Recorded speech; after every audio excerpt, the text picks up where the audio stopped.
Como ya hemos mencionado anteriormente, llegamos a una sección que es realmente maravillosa en esta segunda epístola a los Corintios, donde Pablo está llevando a cabo la vindicación de su apostolado.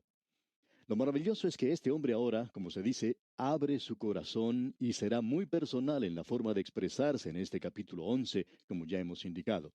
Vemos pues aquí la vindicación del apostolado, como hemos dicho. Vimos en el capítulo 10 la autenticación del apostolado, y en el capítulo 12 veremos la revelación del apostolado. La ejecución del apostolado de Pablo está en el capítulo 13, en los primeros 10 versículos. Luego tenemos la conclusión del apostolado de Pablo en los últimos versículos del capítulo 13, a partir del versículo 11. Usted puede notar que este gran hombre de Dios ha abierto su gran corazón, por así decirlo, para que nosotros lo apreciemos. Creemos que debemos volver al principio de este capítulo para darnos una idea mejor de lo que está ocurriendo, de modo que leeremos el versículo 1. Ojalá me toleraseis un poco de locura. Sí, toleradme. Notará usted que él menciona este tema en varias ocasiones, como por ejemplo en el versículo 16 de este mismo capítulo, donde dice, otra vez digo, que nadie me tenga por loco, o de otra manera, recibidme como a loco, para que yo también me gloríe un poquito. Luego él habla de jactarse y que esto es algo necio, y en el versículo 19 de este capítulo 11 dice, porque de buena gana toleráis a los necios, siendo vosotros cuerdos. Pues bien, él está siendo un poco sarcástico en estos versículos. Pablo nos ha señalado en esta sección que el enemigo estaba bastante vivo en Corinto. La minoría pequeña estaba tratando de crear problemas contra Pablo y estaban tratando de desacreditar su ministerio. Él les explica por qué no pasó más tiempo con ellos. Él les dijo que era un evangelista, es decir, un misionero, ya que esa es la verdadera palabra que debería ser utilizada. Él decía que no quería edificar sobre los fundamentos de otras personas. Él menciona a otros como Paulo, que había estado en ese lugar, y a Pedro, que también los había visitado y que había ministrado en ese lugar. Y Pablo dice que él continuaba su viaje hacia otros lugares. Así obro yo, dice Pablo, porque tal es mi ministerio. Ese era el servicio que Pablo tenía. Luego dice, yo quiero que ustedes sepan que tengo un ministerio y que soy un apóstol acreditado. Y él sigue diciendo, porque os celo con celo de Dios.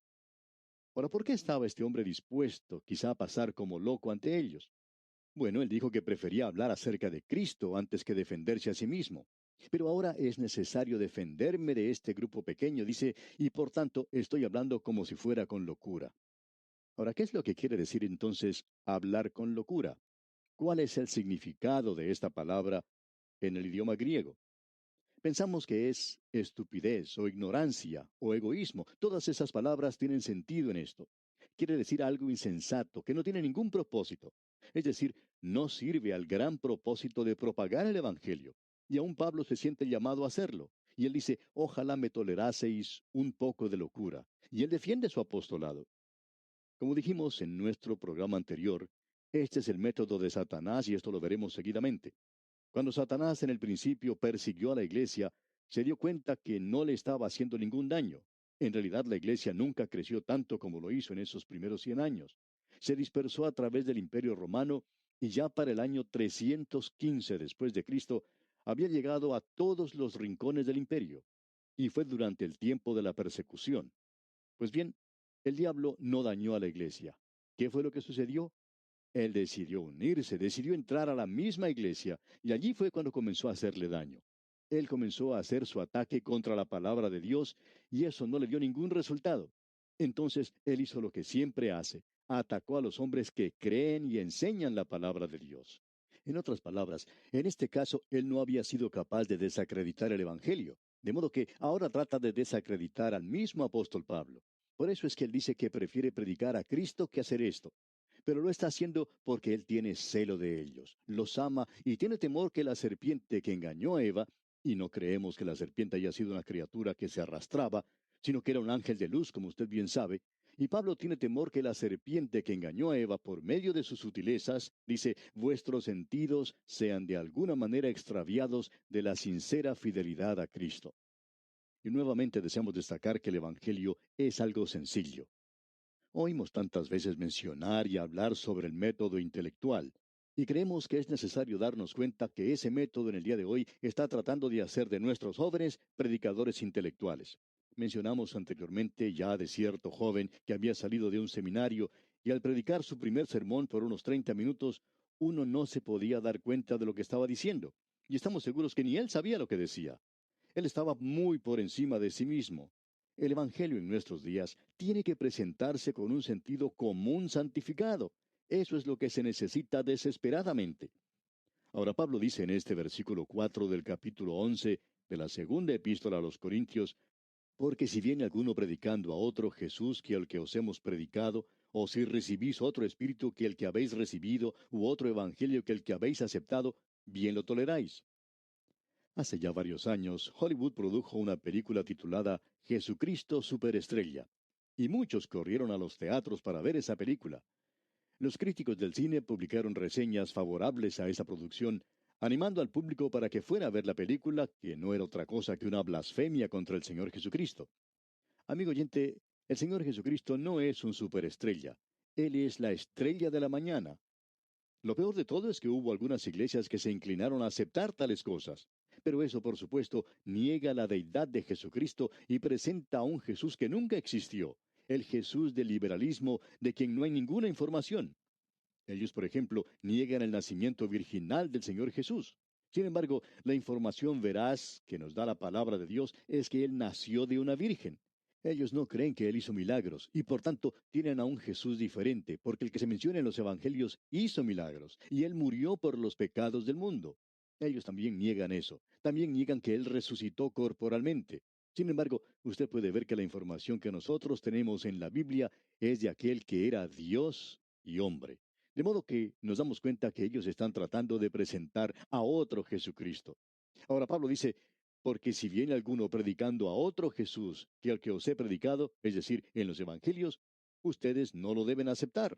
Y él dice entonces en el versículo 5, y pienso que en nada he sido inferior a aquellos grandes apóstoles. Nosotros creemos que Pablo es el apóstol número uno.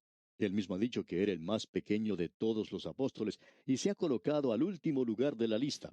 Pero pensamos que él debe ocupar en realidad el primer lugar. Y él quiere que esta gente de Corinto sepa que él es tan apóstol como cualquiera de los demás. Pablo está diciendo aquí, simplemente porque yo me ocupé en hacer tiendas entre ustedes y anduve en la mansedumbre y ternura de Cristo, no quiere decir que no sea un apóstol. Y entonces dice en la primera parte de este versículo 6 del capítulo 11, pues aunque sea tosco en la palabra, no lo soy en el conocimiento. Pensamos que Pablo está utilizando el lenguaje que la gente de Corinto puede entender, y tenemos la impresión de que era un estilo bastante tosco.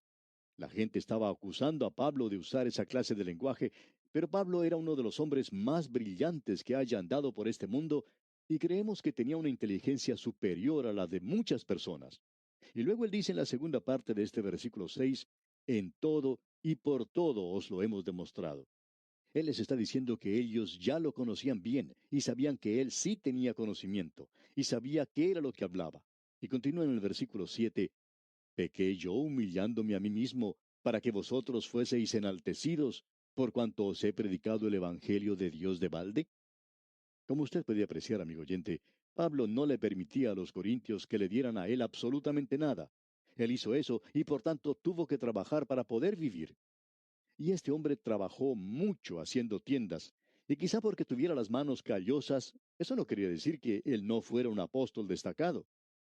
Y luego leemos en el versículo 8, he despojado a otras iglesias, recibiendo salario para serviros a vosotros. Y luego en el versículo 9 nos dice algo acerca de Macedonia. Escuche usted. Y cuando estaba entre vosotros y tuve necesidad, a ninguno fui carga, pues lo que me faltaba lo suplieron los hermanos que vinieron de Macedonia, y en todo me guardé y me guardaré de seros gravoso. Esta es una declaración tremenda de parte de Pablo. Él dice, no les voy a permitir a ustedes que me den nada. Y entonces dice en el versículo 10, por la verdad de Cristo que está en mí, que no se me impedirá esta mi gloria en las regiones de Acaya.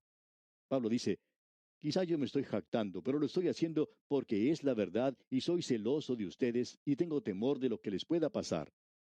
Luego dicen los versículos 11 y 12 de este capítulo 11 de la segunda epístola a los Corintios, ¿por qué?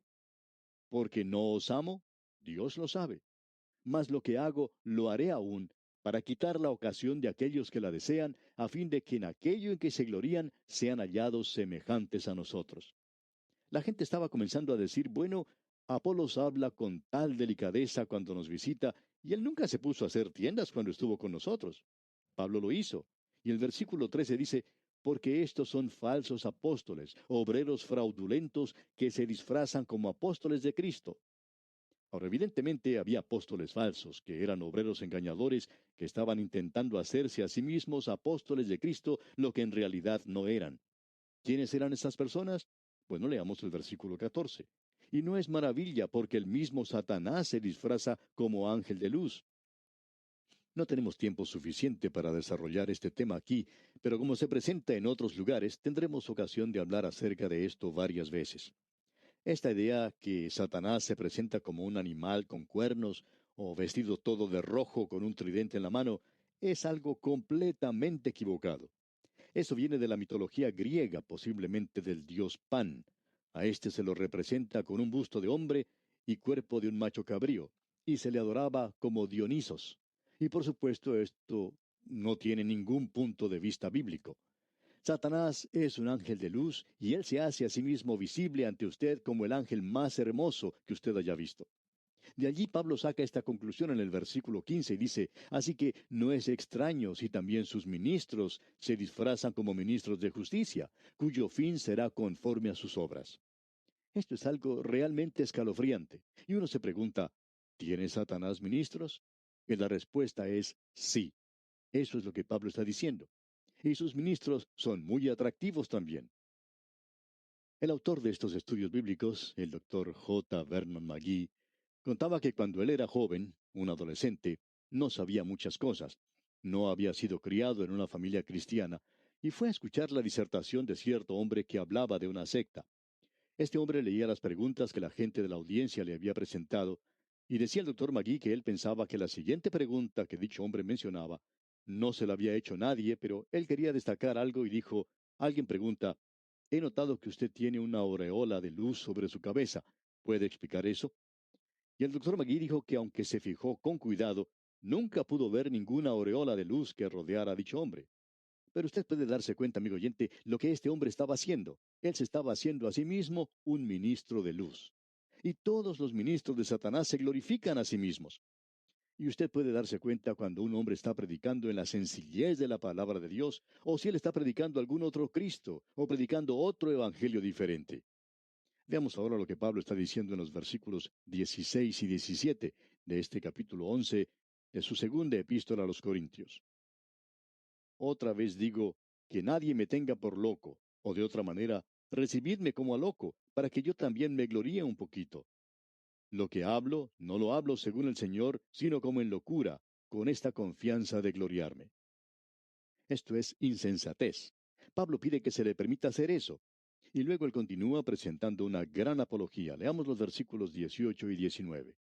Puesto que muchos se glorían según la carne, también yo me gloriaré, porque de buena gana toleráis a los necios, siendo vosotros cuerdos. Créanos, amigo oyente, que Pablo está utilizando aquí mucho sarcasmo. Luego dice en la primera parte del versículo 20, pues toleráis si alguno os esclaviza, es decir, si él le está predicando a usted sobre la ley. Luego finaliza el versículo 20 diciendo, si alguno os devora, si alguno toma lo vuestro, si alguno se enaltece, si alguno os da de bofetadas. Acepte eso usted. Pero ahora Pablo dice, permítame decir estas cosas. Y escuche usted lo que él tiene que decir. Llegamos nosotros ahora a una porción donde queremos decir lo siguiente. Cuando uno llega a esta parte, se puede dar cuenta de todas las cosas que este hombre ha sufrido, las cosas que ha debido padecer, y uno se da cuenta que lo que uno está haciendo es un juego. Yo no he sido en realidad un siervo de Cristo dedicado completamente. Escuche usted lo que Pablo tiene que decir. Leeremos los versículos 21 y 22, ya que ellos se explican por sí solos. Para vergüenza mía lo digo, para eso fuimos demasiado débiles. Pero en lo que otro tenga osadía, hablo con locura, también yo tengo osadía. ¿Son hebreos? Yo también. ¿Son israelitas? Yo también. ¿Son descendientes de Abraham? También yo. Pablo dice, yo puedo apoyar mi genealogía, no hay ninguna duda acerca de ella. En el versículo 23 el apóstol continúa, ¿son ministros de Cristo? Como si estuviera loco hablo. Yo más. En trabajos más abundante, en azotes sin número, en cárceles más, en peligros de muerte muchas veces. Escuche lo que dice, yo soy más. Y yo pienso que podría decir que soy un ministro, pero Pablo puede decir, bueno, yo soy más. Y prosigue en el versículo 24, de los judíos 5 veces he recibido 40 azotes menos uno. La forma de castigar en esa época era haciéndolo de cierta manera que no causara la muerte de la persona. Y para que los castigados no murieran, les daban 13 azotes en un costado, luego 13 azotes en el otro costado, y 13 más en la espalda. Ese era el método que seguían los romanos. 3 veces, dice Pablo, he sido azotado con varas. Ese era su método. Completemos los versículos 25 hasta el 27 de este capítulo 11 de la segunda epístola a los Corintios. 1 vez apedreado, 3 veces he padecido naufragio, una noche y un día he estado como náufrago en alta mar, en caminos muchas veces, en peligros de ríos, peligros de ladrones, peligros de los de mi nación, peligros de los gentiles, peligros en la ciudad, peligros en el desierto, peligros en el mar, peligros entre falsos hermanos, en trabajo y fatiga, en muchos desvelos, en hambre y sed, en muchos ayunos, en frío y en desnudez. ¿Cuántos de nosotros que somos ministros podemos decir que hemos pasado por cosas como esas, amigo oyente? Nosotros estamos viviendo una vida llena de lujos y comodidades, la gran mayoría de nosotros por lo menos. Vivimos en una sociedad afluente en muchos casos y no sabemos nada de pasar dificultades por amor de Cristo, por amor de Jesús. Escuchemos lo que Pablo dice aquí en el versículo 28 entonces. Y además de otras cosas, lo que sobre mí se agolpa cada día, la preocupación por todas las iglesias. Quizá muchos de nosotros sabemos lo que es la carga de una iglesia, pero hay muchos pastores que tienen que sufrir mucho hoy. De eso nos podemos dar cuenta fácilmente. Escuchemos lo que Pablo dice en los versículos 29 hasta el 31 de este capítulo 11 de su segunda epístola a los Corintios. ¿Quién enferma y yo no enfermo? ¿A quién se le hace tropezar y yo no me indigno? Si es necesario gloriarse, me gloriaré en lo que es de mi debilidad. El Dios y Padre de nuestro Señor Jesucristo, quien es bendito por los siglos, sabe que no miento. Pablo dice, aquí está mi informe. Ahora, este es el informe de un ministro del Señor Jesucristo. Y él continúa diciendo en los versículos 32 y 33 de este capítulo 11, en Damasco, el gobernador de la provincia del rey Aretas guardaba la ciudad de los damasenos para prenderme, y fui descolgado del muro en un canasto por una ventana y escapé de sus manos. Ninguno de nosotros conoce en realidad lo que es esto. Qué vergonzoso tiene que haber sido el dejarse bajar por la pared dentro de un canasto. Puedo hablar de mí mismo y no de los demás, y yo pienso que otros pueden decir la misma cosa. Uno visita una ciudad donde va a tener algunos servicios, algunas reuniones, alguna conferencia bíblica, y siempre lo ponen a uno en un lugar cómodo y apacible. La gente muestra mucha hospitalidad y lo reciben a uno con mucha dignidad. Pero imagínese usted lo que le pasa aquí a Pablo. Lo tienen que descolgar del muro en un canasto por una ventana. Eso es muy vergonzoso, amigo oyente. Pero Pablo soportó todo eso por amor a Jesucristo. No quisiéramos escuchar a la gente en nuestros días diciendo que están sufriendo por Cristo. Leamos esto nuevamente, amigo oyente, y entonces usted tendría que inclinar su cabeza avergonzado y decirle al Señor, Señor Jesucristo, ayúdame a ser un verdadero discípulo tuyo. Ayúdame a ser fiel a ti. Porque este hombre Pablo sí atravesó por experiencias verdaderamente duras. Este hombre sí sufrió por Cristo. Quiera Dios bendecir esta lección a nuestros corazones en este día.